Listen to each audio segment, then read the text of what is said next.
Hi, everyone. Welcome. I'm Tara Davis with the Relationship Playbook for Marriage. Today's topic this week is all about judgment and how judgment shows up in our life, how it shows up for us personally, how we judge ourselves internally, how we judge others externally, and what we're going to do about it. So, first of all, let's just name it. Judgment happens for all of us. We're all judging all the time, whether we're judging ourselves, whether we're judging someone else, whether we're judging a society, a religion, a culture. Like that judgment is something that just is continuously going. We have judgment on TV because our teeth aren't white enough, or we don't weigh the perfect weight. So we find judgment everywhere. It's what we do with that judgment that matters. So I love reading Gabby Bernstein's book about judgment, the Judgment Detox. And what she teaches us is that we all have judgment. It's what we do with that judgment that really matters. It's when we get to stop it in its tracks. Sometimes it starts, as that mental chatter, and you can hear the mental chatter starting at the judgment. And then it starts to come out of your mouth. And then the judgment is completely audible. And then you find yourself gossiping or talking about someone. What we want to do, what we want to strive to do, is to stop it before it crosses our lips. You can watch it and you can observe it and you can just think, there it is again, without allowing it to get out of your mouth. So let's talk about the internal chatter of judgment. When we, David, how harshly do I judge my judgment? Isn't that the truth? Then I'm like, oh my God, I'm just judging my judgment. So be gentle.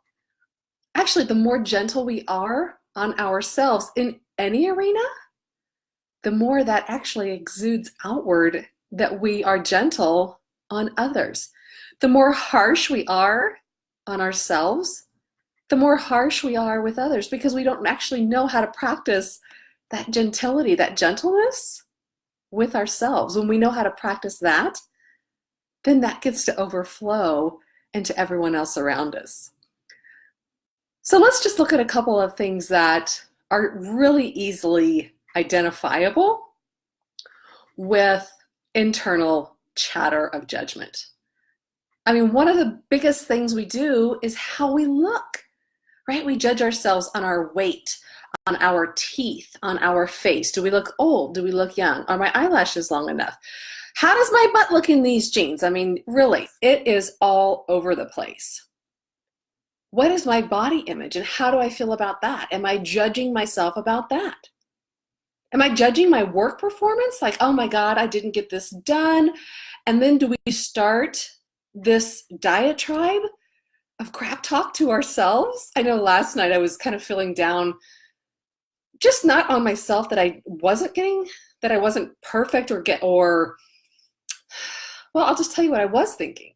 So what I was thinking was that I was just disappointed that I didn't get to finish. This was like at 5:30 or 6. So I didn't get to finish what I wanted to do work-wise. But I got back up later at like 7:30 or 8 and actually finished what I wanted to do. But here's what wanted to happen and here's what didn't happen. I really wanted to beat myself up and find others to blame for why I didn't get my stuff done. Instead, I started noticing that pattern that I could have so easily gone down and just thought, okay, really, it's no one else's fault. Was I on Facebook today? Was I on Instagram today? What else could I have done in the time that I did those things? Right.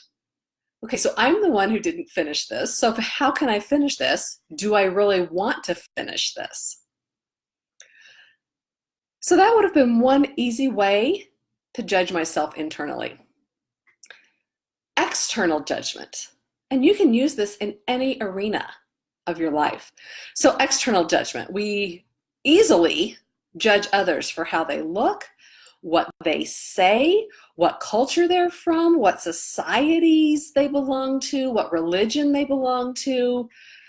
We can judge others for their work performance. We can judge others for their parenting, for their lack of parenting, for their driving, for their lack of driving skills. I mean, you name it, we can judge so easily.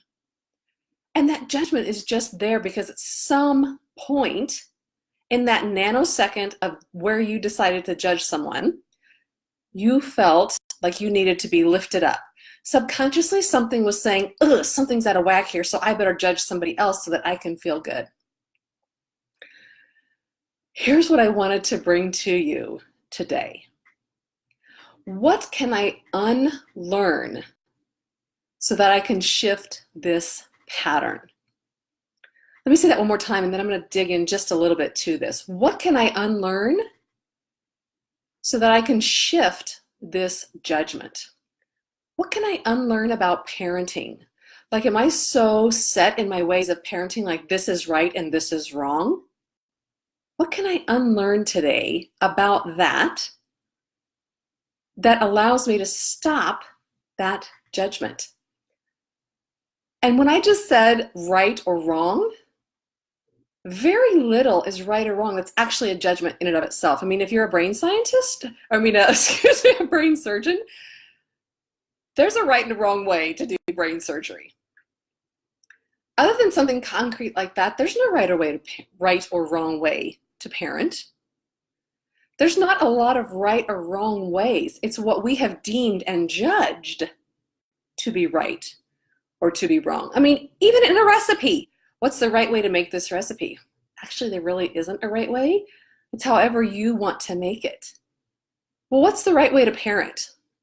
That's the wrong way to parent. There actually isn't a right or a wrong way to do the majority of what we do in our daily lives. It's how we want to show up and do it. When we deem something right or wrong, it's a judgment. Even that in and of itself is a judgment. So what can you unlearn today to stop forming judgment? Maybe it's something about body image. Maybe we need to unlearn what we think we're supposed to look like. Maybe it's something about a particular culture or society that we can unlearn. Maybe if we do just a little bit of research into something and learn a few more things about that society or that culture, we can unlearn all the judgment that we thought was right or wrong about that society. There's no right or wrong way to have a relationship and to show up in partnership. The way is the way that you want it to be, and that's what it is. Like, there is no right way to be in a marriage. There's no wrong way to be in a marriage. You are you. If you are giving fully and committed to showing up, there's no right or wrong way to be. It's just being you. So I invite you over the next couple of days to see what it is that you can unlearn to stop the internal and the external judgment. What is it that you need to learn about something so that you can then turn around and unlearn a pattern? I would love to hear your comments. I would love to hear your feedback. Let me have it. Let me have what you need to unlearn or learn before you start unlearning patterns, judgments, internal dialogue, external gossip. Let me know. Cheers. I'll see you next week.